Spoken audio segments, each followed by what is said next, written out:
Welcome everybody to another episode of Wrenching on the Hentai Hornet, which is actually not quite hentai right now, it's more of a handsome Hornet. Today we're making it even more handsome by fixing up the headlight, the indicators, the handlebars, and possibly working on the exhaust a little bit more if we have time, and cleaning this bike and polishing it a little bit more. Anything else we're doing to it today? Oil change as well, maybe? It all depends on time. I mean, we've got a giant list of things that we can do. As it seems right now, there is no end of little problems that we can solve on here, but we're just gonna start plowing away and see where the day takes us, I suppose. Yeah, we're very excited to work on this bike today. Before we get into it, big shout out to our new merch. You guys may tell that I am actually wearing one of our hoodies here. It was just hanging out in the shop and I was a little bit cold, so I put it on. And I remembered how great our merchandise is. Hit the link down below, merch.yamanu.co. You get entered to win our giveaway bikes as well when you buy merch on there. And it's a great way to support what we do. If you love seeing us wrench on a Hornet for some reason, you can support what we do by picking up some merch. Let's get into wrenching on this motorcycle.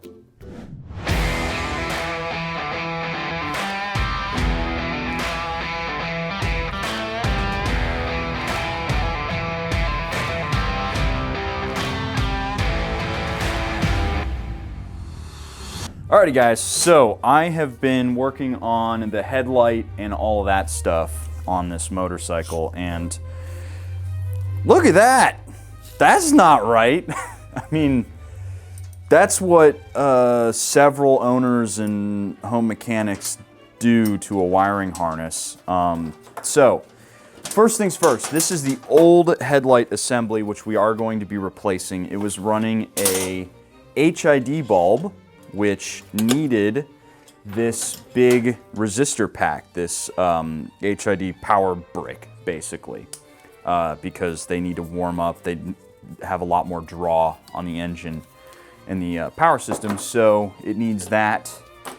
Got rid of it, and we have the stock headlight, which I'm gonna save for just a little bit later. I also pulled off the stock indicators, which were these big bulky units, and they're looking really old and crusty. So I deleted these. I'm probably going to try and figure out some way to preserve some of this stuff so that we can have the TST parts that we have just bolt right up to here, nice and easy. The next thing I need to do is I need to go out to my place, get my soldering iron, because I took it home for some projects I was working on and I forgot to bring it in. So I got to get the soldering iron, and I'm going to sort this mess out. There are so many different spade plugs and so much stuff going on here that it's no wonder stuff wasn't working right on this. So about an hour with a soldering iron, maybe a half hour, I can get this working just fine. And then while all this stuff is off, I think I'm going to polish the forks because they need it. All right guys, so just removed the handlebars on the Honda Hornet over here, and this was the old yellow bar that has been on this bike since I bought it back in 2018. No one has ever changed out the bar. You'll notice it has a little bit of tape on the bar right here, and that's because the light cluster on the left-hand side, the peg is actually missing, and so this is to provide a little bit more grip, and so the thing actually sticks in place. One of the coolest things we're doing with this bike, since we're doing a bit of an OEM refresh, is we actually picked up the OEM bar that this bike came with from stock. So this is this kind of cool chromed out looking bar. It's all gonna come together on the bike here. And the other thing we picked up as well are the handlebar mounting brackets. These are our new ones right here, and these are the old ones. So sometimes it's not worth it to try to refresh and change up some bolts and brackets if you can get really fresh factory ones. And this will look really cool because it's something that you're gonna look at every day while you're riding the bike. When you mount up on it and you look at the motorcycle, you look at the bar, you look at the brackets on there, it'll just give it a little bit more of a cleaner feel right there. So I'm really excited to get these on. Alrighty guys, so I have carefully soldered and wrapped up the new H4 plug, or well, not new, it's the reused H4 plug, but I hard mounted it because you see in my little box of bits here, these original bullet connectors, they're starting to fall apart, and they were bending at like 90-degree angles, and the wire were starting to fray because these were just crimped down as opposed to soldered in place. Now, normally I am 100% against bullet connectors. Unfortunately, if you're looking at this, and you notice there are no plugs into which the stuff that we're installing should be going. Normally, when I buy any replacement indicator, I always buy adapters to go into the stock harness. However, the harness side connectors are gone. So that means that these aren't going to help. So what I need to do is I need to actually set up my own set of bullet connectors, and I'm actually going to use spades because I want them to be semi-permanent. So I'm going to use spades and heat wrap to lock them down. But don't do this. Never chop anything off your motorcycle. Only chop stuff off the parts you are removing from your motorcycle.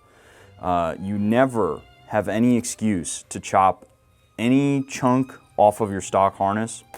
No point. You're just going to be making it more complicated to fix a problem that you will inevitably create. So I'm going to just slowly sit here and fix this mess, and we'll see where it goes. Alrighty guys, so a super common issue that you're going to encounter on your motorcycles is one that we just ran into, and that is either stripped or seized reservoir cover screws. And so if you end up stripping one of these, first of all, they're JIS screws normally. So don't go at it with a normal screwdriver unless you've replaced the screw.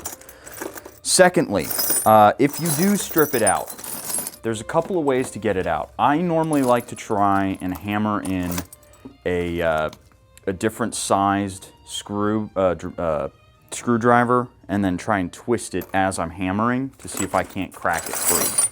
If that doesn't work, the best option is actually to drill it out. And so what you do is you go super, super carefully with a drill bit, and you're literally just going straight in at it, and you're going in until you see the head of your screw completely pop off. That means that you've destroyed the head. It's separated from the bottom of the bolt, and you can remove whatever cap was sitting on there. That's what ended up happening. Is you saw me drilling this out, this separated, and I could pull the cap off from the reservoir. Then you remove everything and you grab a pair of vice grips and then you twist it free. You're going to need to replace the bolt, but it is what it is. It happens more often than you might think. Alrighty guys, so one thing that I've noticed, especially on motorcycles where people have had to add their own wire, is they don't use the same gauge of wire. So these were supplied by either the guy that Yam bought the bike from or the winner to add these signals back on, and they are not the same gauge as the gauge in the harness. And you want to, as much as you can, match the same wiring gauge, because too much copper, too little copper raises and lowers the resistance of that wire. So it is worth trying as much as you can to match your wire gauge. And if you're curious, just get a pair of wire strippers and figure out which one is the proper cutting tool for it, and that's your wire gauge. So this is 16, and then we're splicing in, 16 gauge wire. So we're gonna match it nice and perfect, and then get everything treed up for these signals so that they can be removable if needs be. So this is something I see a lot of times when you're installing a new handlebar and you are getting towards the end of your project and you just want the day to be done. Inside these clusters is a little peg, and that peg is meant to sit inside the handlebar about right there so you can get your position right and so that the thing doesn't rotate. Instead of drilling the handlebar, 9 times out of 10, I see people cut the pegs off.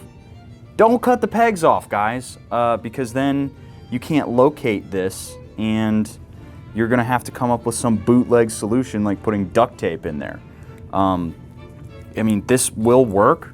I just need to start taking off loops until I get it to sit, but it's never gonna be perfect because the locating stud is gone. Always you gotta just do the job right, people. Just do it right the first time so that somebody later on down the line doesn't have to come up with some solution to fix the problem that you created. Clearly haven't met the average motorcyclist. Yeah, I know.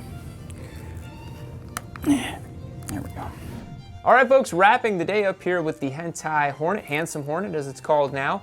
We've actually done a lot to this bike today, but it also feels like we haven't done much, but it's because we got stopped quite a few times in our tracks like we expected. Yes. Yeah, so today was probably going to be the first day where we encountered some real pushback from the bike.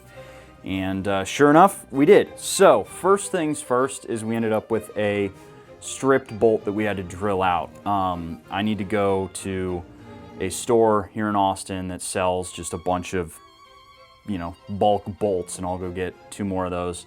Come back and bleed the brakes tomorrow. The next place we hit a roadblock was in the headlight. We do have the new indicators on, which they're on and they're working. I tested them. And the headlight also still totally works. You can see as I turn the bike on, light shows up on the wall. High beam, low beam, everything is good. The electrical system up here is fine. The problem is the old headlight right here. This is not the stock headlight, and neither is this the stock backing cavity for this headlight. So what we ended up encountering is the stock headlight is much deeper here than this housing can take. Plus you have to store all of the wires for this cluster inside the back of this headlight. So this housing is just so packed full of crap right now that we can't put the headlight on. We do have a new backing plate for this on order, a new bucket. It's just not here. Yeah. Many parts that we ordered for this motorcycle are slowly trickling in because they're all like 6 to 8 week ship times from different OEMs and stuff like that. So we're still waiting for a lot of parts to come through. We ended up cleaning up a lot more on the bike today, kind of getting through and with the fine-tooth comb. The big thing we did is we de-rusted the forks. That was awesome. We used some fret polish from Guitar Center. We used a little bit of Scotch-Brite, a little TLC. Now the forks basically look new. They look so much better than they used to look. Yeah, there was some serious pitting going on here. And now if you take, like, you can run your finger over it and still feel some spots. Yeah. Like, to really do it perfectly, we need to drop the forks. And we may yet drop the forks at some point, because we do still need to address this lower triple. Yeah. Because it's pretty grody. But from like 3 feet away, you can't even tell there's rust spots on here. No. It looks great. Yeah. So we're gonna keep chipping away on the Hornet at an indeterminate time in the future. We don't know yet. Oh, and the other big thing we did obviously is the handlebar, right? Handlebar, new bracket here, new grips, you know, finalizing some stuff on there. But this is what happens with project bikes. You may feel like you're making progress, but it feels like the bike keeps falling further and further apart. But I think we did make progress today. Yeah, no, it doesn't look amazing on camera because we didn't get it on and we didn't get it started and we didn't get the exhaust on like we had initially planned. But it's really important when you're doing this sort of stuff to take your time, guys, and just do it right. Derek, and you can probably attest to the fact that I was sitting over here over my soldering iron just bitching and moaning about how people were cutting corners before, and now I have to uncut all those corners, and it's just so much extra work. Yep. Take your time when you're doing stuff like this. Yep. So we'll catch you guys in the next episode of Yami Noob. Hopefully in a couple weeks we'll get back to work here on the Hornet, and maybe someday in the future we will have a beautiful, fully restored, handsome Hornet, as we're calling it now. Catch you in the next one. See you later. Woo-wee! I tell you what, there's another Yami Noob video right over here waiting for you. It's Yosemite Yam, back at it again, upgraded from Cowboy Yam by popular demand. Tell you what, click on this video right over here. Gonna get you cowboying, hooting and hollering, having all kinds of fun, cutting up with your buddies out there watching another Yami Noob video. Woo-wee!